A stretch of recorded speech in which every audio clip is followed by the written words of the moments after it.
పేరొస్తారు ఒకే కారణంతో మరమ్మతులు ఆలస్యం చేస్తారనే విమర్శ బీఆర్ఎస్ చేస్తుంది. కేసీఆర్ కు పేరు ఎక్కడిదిరా నాయన? కేసీఆర్ మొహం జరిగితే బయటకే వచ్చేటోడు కదా. కేసీఆర్ పేరు గురించి మీకంటే నాకంటే కేసీఆర్కి ఎక్కువ తెలుసు కదా, అందుకే మొహం చాటేసింది కదా. సూపర్ ఎల్నినో ఎఫెక్ట్ ఉంటుందని చెప్పేసి దాదాపు 8 నెలల నుంచి వెళ్ళి వాతావరణ శాఖ అధికారులు చెప్తూనే ఉన్నారు. ముందు నుంచి వెళ్ళి ప్రభుత్వం దీని విషయంలో ఆలోచించలేదు. ఇప్పుడు సమయానికి వచ్చిన తర్వాత దీని విషయంలో ఆలోచిస్తుందని ఒక మాట చెప్తా ఉన్నారు. ప్రాణహిత దగ్గర 97 మీటర్ల ఎత్తులో నీళ్లు పోతున్నాయని ఎందుకు ఎత్తిపోయట్లనేటు మాట అప్పుడున్నటువంటి ఇరిగేషన్ ఇంజనీర్లు చెప్తా ఉన్నారు సార్. నేను అదే చెప్తున్నా, ఆయనకు ఈయనకు తెలివితేటలు ఎక్కువైనాయి. వీళ్ళిద్దరికి బెల్ట్ ట్రీట్మెంట్ ఇస్తే కానీ దారిలో పడరు.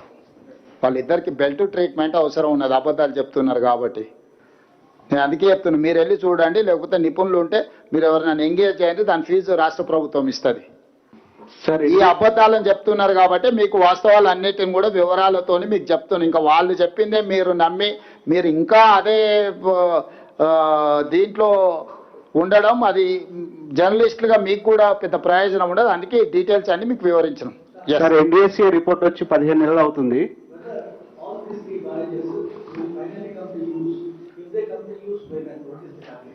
So I have to check with the NDSA people. They have appointed a committee on June 30th. Now these people have to say exact date and time. Chances are there. Rehabilitate. That is what we are trying to restore.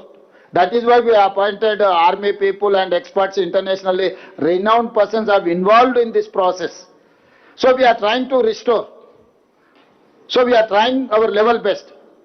So that is why we have appealed time and again. But don't make politics with these projects. Whatever happened, happened. Whatever looted, looted.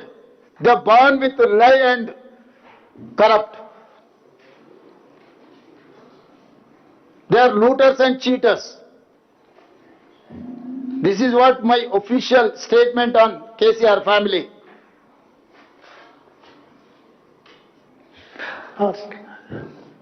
Sir, you mentioned that there should not be, on Kaleshwaram issue, there is politics and no one should play politics. But what's the way forward? You have done presentation, then former irrigation minister, he does the presentation. Now again, you are doing a presentation. What's the way forward of this project? And what's the future? Whether it will be operational? If yes, then when? And there are also allegations, opposition parties are alleging that due to this politics and blame game, farmers are suffering. There are several districts which are facing drought because of El Nino effects. Yeah, I do agree. That is what my concern. That is why I am appealing to farmers and these whoever is making allegations, whoever is trying to taint this government. But this problem is very serious problem. We have to attend this problem through NDSA, not less than NDSA and CWC.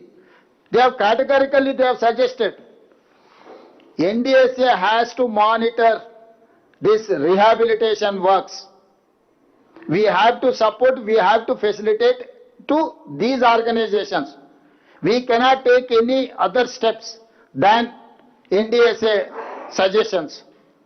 So we are not experts, we are political executive, we are administrators. We are running our government. So we have engaged experts. Experts in water, experts in construction, experts in civil engineers, structural engineers.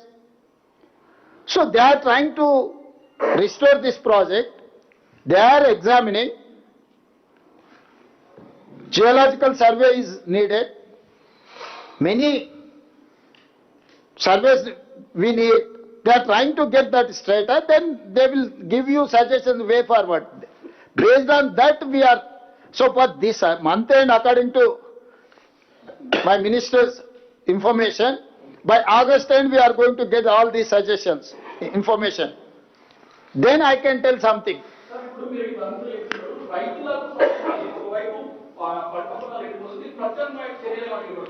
ఏమున్నది, వీళ్ళని కోసి రక్తం చల్లితే పంటల మీద అదే పండుతుంది. ఎందుకంటే వీళ్ళ బలుపు కొవ్వు పంటలకి సరిపోద్ది. కరువు వచ్చింది, అందుకే 6 తడి పంటలు వేయండి అని చెప్పి 6 నెలల నుంచి మొత్తుకుంటున్నాం. దానికి తప్పులు పట్టిరు. నీళ్లకు ఆధారపడి నీళ్లను అధికంగా వాడే పంటల్ని వేయకండి అని ఎన్ని రోజుల నుంచి చెప్తున్నాం మేము. మీరు లేరా? ముందు నుంచి మేము రైతులకు సూచన చేస్తూనే ఉన్నాము. ఇప్పుడు కూడా మా సూచన ఒకటే, ఆరుతడి పంటలు వరి ఎక్కువ వేసుకుంటే నీళ్ళు ఎక్కువ అవసరం, దాంతో పంట నష్టపోతారు.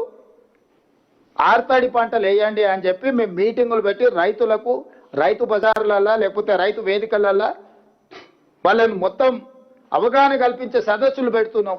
దాన్ని వదిలేసి కరువు వచ్చింది, కేసీఆర్ హరీష్కు కాంట్రాక్ట్ ఇస్తాం, వాన కురిపించమనురి, మంత్రాలు చేస్తారు తంత్రాలు చేస్తారు, ఏం చేస్తారు చేయమనురి. మాంత్రికులే కదా వాళ్ళు ఇద్దరు మామాళ్ళు. సరే వాటర్ లిఫ్టింగ్ విషయంలో ఇక అదంతా ఉండేనే. అప్పుడు పోయి రఘువీరారెడ్డి గారు అనంతపూర్లో ఉంటాడు, పోయి కలిసిరా. సరే వాటర్ లిఫ్టింగ్ విషయంలో బీఆర్ఎస్ కానీ బీజేపీ చేస్తున్నటువంటి వాదనలకు మీరు కానీ మంత్రులు కానీ ఆధారాలతో సహా చెప్తున్నారు. కానీ మీ ఇంజనీర్లు కానీ అధికారులు కానీ ఎందుకు ప్రెస్ మీట్లు పెట్టట్లేదు? అధికారులు ప్రెస్ మీట్లు బెటర్, అధికారులు ప్రెస్ మీట్లు బెటర్.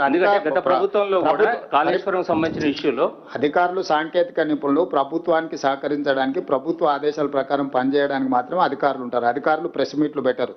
రిటైర్ అయిన వాళ్ళు ఖాళీగా ఉన్నారు కాబట్టి పెడుతున్నారేమో. ఎందుకంటే ఇది ఓన్లీ పొలిటికలైజ్ అవుతున్నది. లేదు, మేమే ప్రభుత్వాన్ని నడపాల్సింది, ప్రభుత్వాన్ని నడపాల్సింది మంత్రులు, కౌన్సిల్ ఆఫ్ మినిస్టర్సే ప్రభుత్వాన్ని నడుపుతారు. దాన్ని పొలిటిసైజ్ చేసేటోడికి బుర్ర లేదని దాని అర్థము. ఏ ప్రభుత్వమైనా ఏ అంశాలనైనా నిర్ణయాలు తీసుకోవాల్సింది council of ministers. Council of ministers ఆదేశాల మేరకే అధికారులు పనిచేస్తారు. సో కౌన్సిల్ ఆఫ్ మినిస్టర్స్ ఎక్స్పర్ట్స్ని అందరినీ కూర్చి చేర్చి ఈరోజు మొత్తం పరిశోధన చేసి పరిశీలన చేసి దీన్ని పూర్తి చేయడానికి ప్రయత్నం చేస్తున్నాము.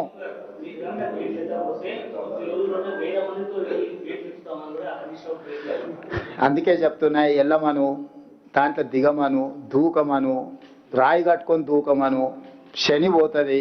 ఎందుకంటే ఇట్లాంటి పాపాలు చేసి ఇంకా అబద్ధాలు చెప్పుకుంటూ తిరగడం అనేది దుర్మార్గము. అసలు ఎంత సిగ్గులేని బరితెగించిన వాళ్ళు అంటే, అసలు ఎవడన్నా ఉంటే సిగ్గుతో కేసీఆర్ లాగా అట్లనే ఫామ్ హౌస్లు ఉండేటోడు. ఆ కేసీఆర్ అనే సిగ్గుపడుతుంది చేసిన పాపానికి ప్రజల ముందుకు రానికి. వీళ్ళు మరీ సిగ్గు ఎక్కువ తప్పిరా. ఏం చెప్తాం మనం? నీకు అనిపిస్తలేదు నరేందర్? నీకు కూడా అనిపిస్తుంది కదా. అదే చెప్తారా వాళ్ళ బాలకృష్ణనే చెప్పాడు, ఎవరు రైతులు తెలియరు, అంతా మా కార్యకర్తలు వచ్చి చేస్తున్నారు, ఇదంతా ఒక పనికిమాలిన ప్రాసెస్ అని చెప్పి బాలకృష్ణనే చెప్పి. నేను చెప్పేది ఏంది మీకు అర్థమైంది కదా.